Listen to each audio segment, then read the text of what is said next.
চলে এসেছি আজকেরও মাঠে। প্রাকৃতিকটা কত সুন্দর লাগছে দেখো, আর প্রচুর রোদ, ঝিলমিল ঝিলমিল করছে রোদ যেন। তো আজকের মাঠে একটু এসেছি ঘাসটা তুলে, ঘাস তোলা খানিকটা তুলবো, তুলে তারপরে বাড়িতে গিয়ে রান্নাবান্না করতে হবে। তো তোমরা ভিডিও দেখবে, একটু কমেন্ট লাইক করবে আর সাবস্ক্রাইব করে দেবে। প্রাকৃতিকটা কত সুন্দর, আমি ব্যাক ক্যামেরাটায় তোমাদেরকে একটু দেখাই। প্রাকৃতিককে সবাই ভালোবাসে, কেউ ভালোবাসে না এমন না। প্রাকৃতিক এমন একটা জিনিস সবাই ভালোবাসে, সবাইয়ের কাছে প্রিয়। তো চলো তোমাদেরকে একটু দেখাই কেমন লাগছে।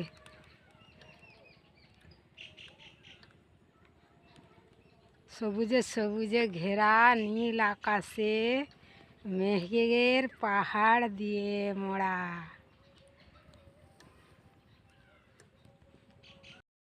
যে কোনো কারণে পড়ে আছে, তো সেই তো শ্যাপলা ফুল হয়েছে। চলো একে আমরা দ্বিতীয় পদ্ম বলতে পারি, কারণ দুর্গা পুজোয় যেমন পদ্ম লাগে, শ্যাপলা ফুলটাও লাগে, অনেকে দেয়, দেখেছি। তো দেখতে থাকো ভিডিওটা, সুন্দর করে তোমাদেরকে দেখানোর চেষ্টা করছি।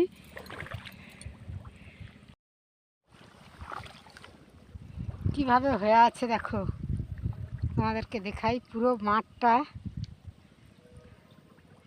এইরকম হয়ে থাকলে কার কার ভালো লাগে বলো? আমার তো প্রচুর ভালো লাগে দেখতে।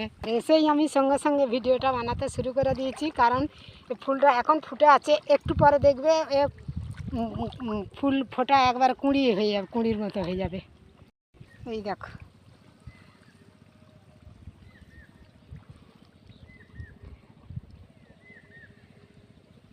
পুরো বাগানটা পদ্ম ফুলের মতো হয়ে আছে, মাঠটা পুরো। এই দেখো কেমন লাগছে বন্ধুরা, দারুণ দারুণ।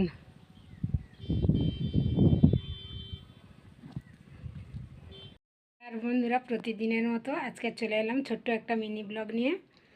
তো আমি মাঠে যাওয়ার সময় পুকুরে বড়শি দিয়ে আমাদের তেলাপিয়া মাছ ধরে রেখে দিয়ে গেছিলাম। দেখো কুটে নিয়েছি, একদম টাটকা জ্যান্ত জ্যান্ত, আমি ফ্রিজে রেখে দিয়ে গেছিলাম।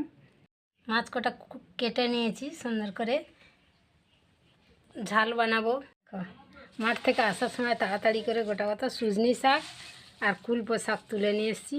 আর আমাদের পুকুরে, মাঠে একটা পুকুর আছে, কলমি শাক আমি লাগিয়ে রেখে দিয়েছি, কেননা খুঁজে খুঁজে যাওয়ার সময় নেই। যখন প্রয়োজন হলো পুকুর থেকে গিয়ে তুলে আনবো, সেই জন্য লাগিয়ে রেখে দিয়েছিলাম, সেখান থেকে নিয়ে এসেছি। তাহলে কুলপো শাক, সজনে শাক আর কলমি শাক এক জায়গায় মিক্সড করে ভাজা করব, আর তেলাপিয়া মাছের ঝাল হবে।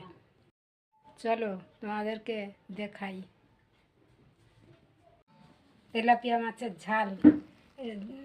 মানে মাছের ঝালটা একটু সাদা লাগছে, কেন কাঁচা লঙ্কা দিয়ে করেছি, জিরে সরষের বাটনা দিয়েছি। আর এইখানে দেখো শাক ভাজা, আর এই যে ভাত। ভিডিওটা কেমন হয়েছে কমেন্ট করে জানাবে, সবাই ভালো থাকবে, আর দেখা হবে আবার পরের ভিডিওতে। টাটা।